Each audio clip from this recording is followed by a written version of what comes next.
A história de Lúcifer, da glória à maldição.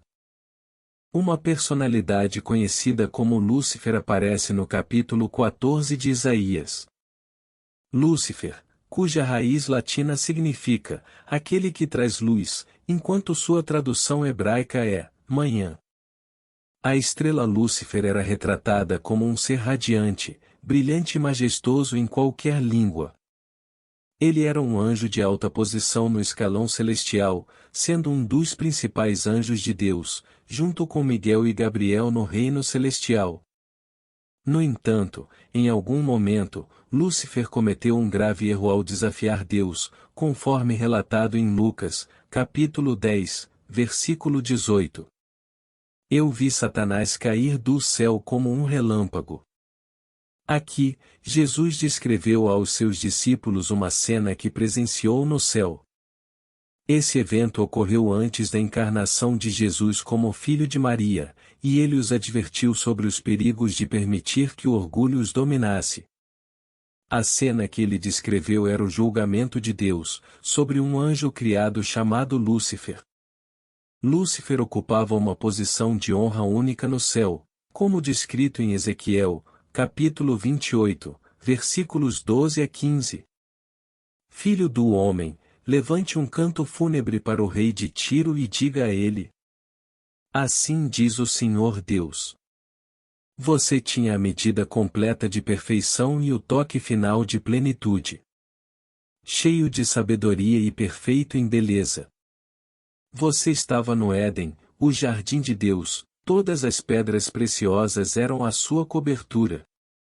Rubis, topázios e diamantes, berilos, ônix e jaspe, safira, turquesa e esmeralda.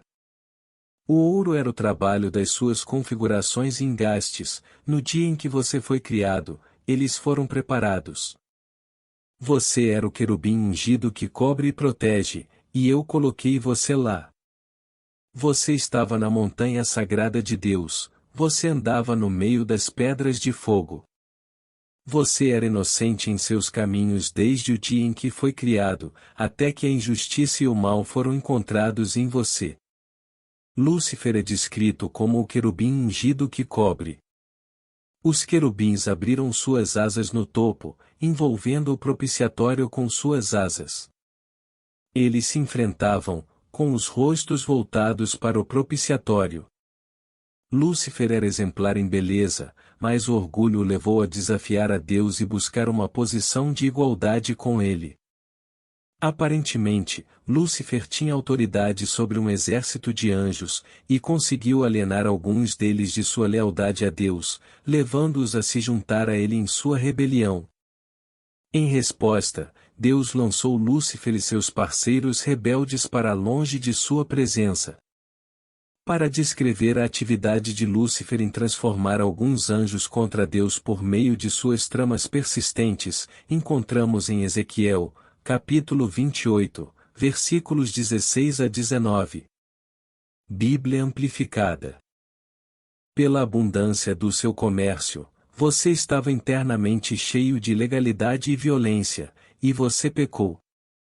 Por isso, eu te lancei fora como uma coisa profana do monte de Deus, e te destruí, ó querubim cobridor, do meio das pedras de fogo.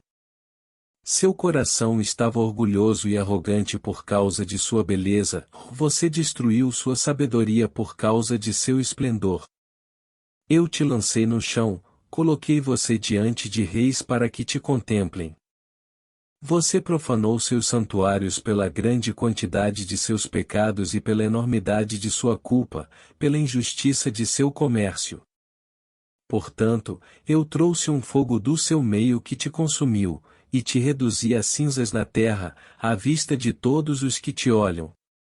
Todos os povos e nações que te conhecem estão chocados com você, você se tornou um objeto horrível e aterrorizante, e deixará de existir para sempre. Em algumas versões da Bíblia, vemos a palavra negociação sendo aplicada a alguém que age como um portador de contos ou caluniador, ou seja, alguém que vende fofocas e maledicências. Em outros livros da Bíblia, como Levítico, Provérbios e Jeremias, essa palavra é traduzida como portador de contos ou caluniador. Somos advertidos a não nos associarmos com pessoas que se lisonjeiam com palavras falsas, pois andam como portadores de contos, revelando segredos. Aparentemente, isso ilustra exatamente o que Lúcifer fez. Ele estava entre as criaturas angelicais e promoveu uma rebelião organizada contra Deus. Lúcifer recebeu uma posição de grande responsabilidade na administração do universo, mas o diabo nunca teve que mudar suas táticas, seja no céu ou na terra. O motivo é simples. Elas ainda funcionam. Tudo isso não aconteceu de repente ou em poucos dias. Não sabemos ao certo quanto tempo Lúcifer levou para promover sua rebelião cuidadosamente planejada. No entanto, levou tempo suficiente para ele organizar cuidadosamente sua revolta planejada contra Deus e convencer cerca de 1/3 dos anjos a se juntarem a ele. Essa estimativa é baseada em uma declaração sobre Satanás no livro de Apocalipse, capítulo 12, versículo 4, que afirma que o conto de Satanás atraiu a 1/3 das estrelas do céu e as lançou à terra. Essa frase é interpretada como uma referência a toda a tropa dos anjos. Os atos revolucionários que Lúcifer liderou tiveram origem no céu, não na terra. Como mestre da calúnia ou portador de contos, ele continuou tentando minar várias formas de autoridade estabelecidas por Deus, tanto na igreja como no mundo. Quando Lúcifer foi expulso do céu, sua rebelião não cessou, ele continuou estabelecendo seu próprio reino, em oposição ao de Deus, o reino do orgulho. O pecado original de Lúcifer, que resultou em sua queda, foi o orgulho. Ele desejava estar em pé de igualdade com Deus, mas sua ambição era injustificada, pois ele era uma criatura criada por Deus. Ele não tinha o direito de ser igual a Deus, mas ele ambicionou igualdade com ele. Esse orgulho o levou a desafiar Deus e a se rebelar contra ele. A queda de Lúcifer transformou em Satanás, o inimigo final de Deus e da humanidade. Sua motivação inicial foi o desejo de ser igual a Deus, cometendo assim o pecado do orgulho. Esse pecado não ocorreu no céu, mas sim na terra. O álcool, o adultério, a mentira e outros pecados não foram a causa. Foi o orgulho que se revelou o mais letal de todos os pecados. Muitos crentes nunca imaginariam cometer adultério, embriaguez ou mentira, mas são facilmente seduzidos pelo orgulho sem perceber o quão prejudicial ele pode ser. Lúcifer era tão adorável que se encheu de orgulho. Seu orgulho finalizou a transformação de Lúcifer em Satanás. É vital para todos nós reconhecer que o primeiro pecado no universo não foi assassinato, adultério ou mentira. Foi o orgulho. E o orgulho continua sendo o mais perigoso de todos os pecados. Muitos fiéis podem evitar cometer adultério ou embriaguez, mas facilmente se deixam seduzir pelo orgulho sem perceber o quão prejudicial ele pode ser. Lúcifer era considerado o mais sábio e belo de todas as criaturas de Deus, mas seu coração se encheu de orgulho. Esse orgulho levou à sua queda. A Escritura nos confronta com um contraste deliberado entre Lúcifer e Jesus. Lúcifer não estava na forma de Deus, ele era uma criatura criada. Ele não tinha o direito de ser igual a Deus, mas ambicionou igualdade com ele. Quando ele estendeu a mão para alcançar esse objetivo, ele escorregou e caiu. Por outro lado, Jesus era divino por natureza eterna e gozava de igualdade com Deus. Por isso, Deus o exaltou ao mais alto lugar e lhe deu o nome que está acima de todo nome. Em nome de Jesus, todo joelho se dobrará no céu, na terra e debaixo da terra, e toda língua confessará que Jesus Cristo é o Senhor, para a glória de Deus Pai. Deus exaltou Jesus. Ele lhe deu um nome que está acima de todo nome. Em nome de Jesus, todo joelho se dobrará, tanto no céu, representando todas as hostes angelicais que servem a Deus, como na terra, representando todas as pessoas. Isso significa que, em última análise, todas as criaturas na terra se submeterão à autoridade de Cristo, inclusive aqueles no reino de Satanás no Hades, que inclui a morte, o inferno e a sepultura, bem como os injustos que anteriormente rejeitaram a vontade misericordiosa de Deus. O desejo de Lúcifer era estar em pé de igualdade com Deus. Ele se imaginou sendo tão inteligente, belo e majestoso que achou que poderia ser Deus. No entanto, os estudiosos bíblicos concordam que Lúcifer estava encarregado de orquestrar a adoração no céu. Ele era um mestre musical e continua usando a música para encantar as pessoas até hoje. Lúcifer estava encarregado do santuário de Deus no céu e dos serviços religiosos. Ele era o querubim que guardava o local onde a presença de Deus se manifestava. Ele tinha o comando da música e era um exímio artista. No entanto, ele se rebelou e caiu por causa de seu orgulho. As linhas de batalha foram traçadas, e ele foi enviado para longe da presença de Deus após se tornar orgulhoso de sua sabedoria e beleza, e após planejar sua rebelião. Seus anjos traidores também foram derrubados junto com ele.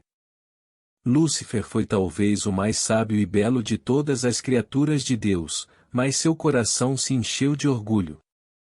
Sua queda começou de dentro, antes de levá-lo à sua destruição externa.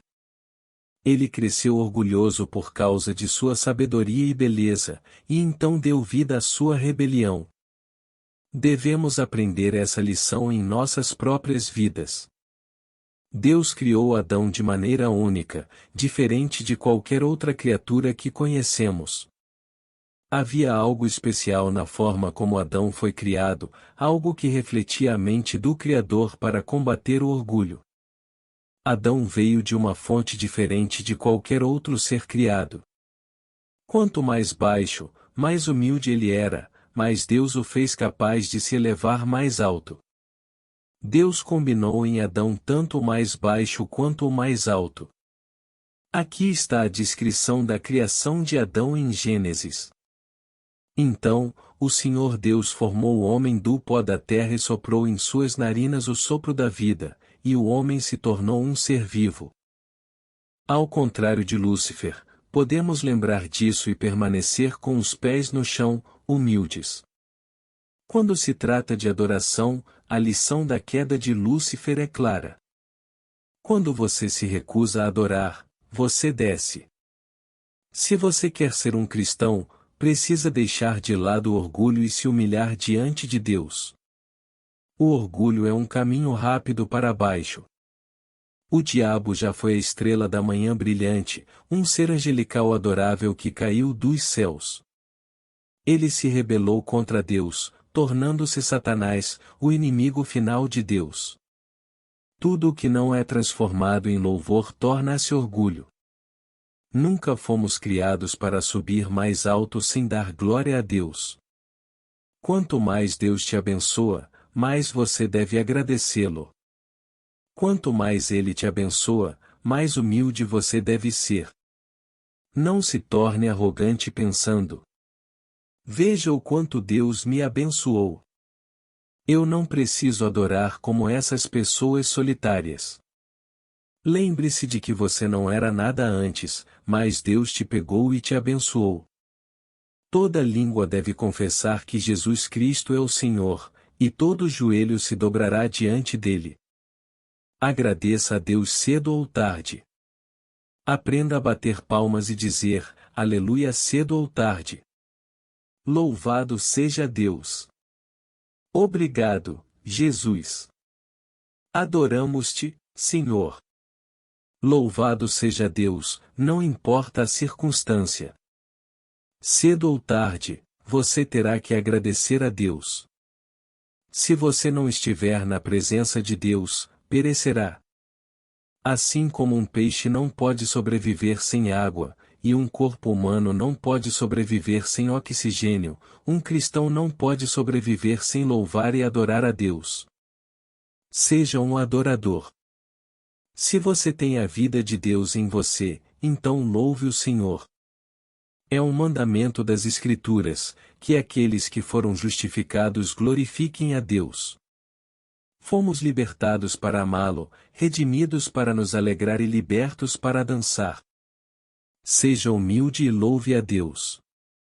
A adoração é uma questão séria na Bíblia, mesmo que alguns a desprezem ou a ridicularizem. A única coisa que pode mantê-lo em um ambiente espiritual é louvar e adorar a Deus.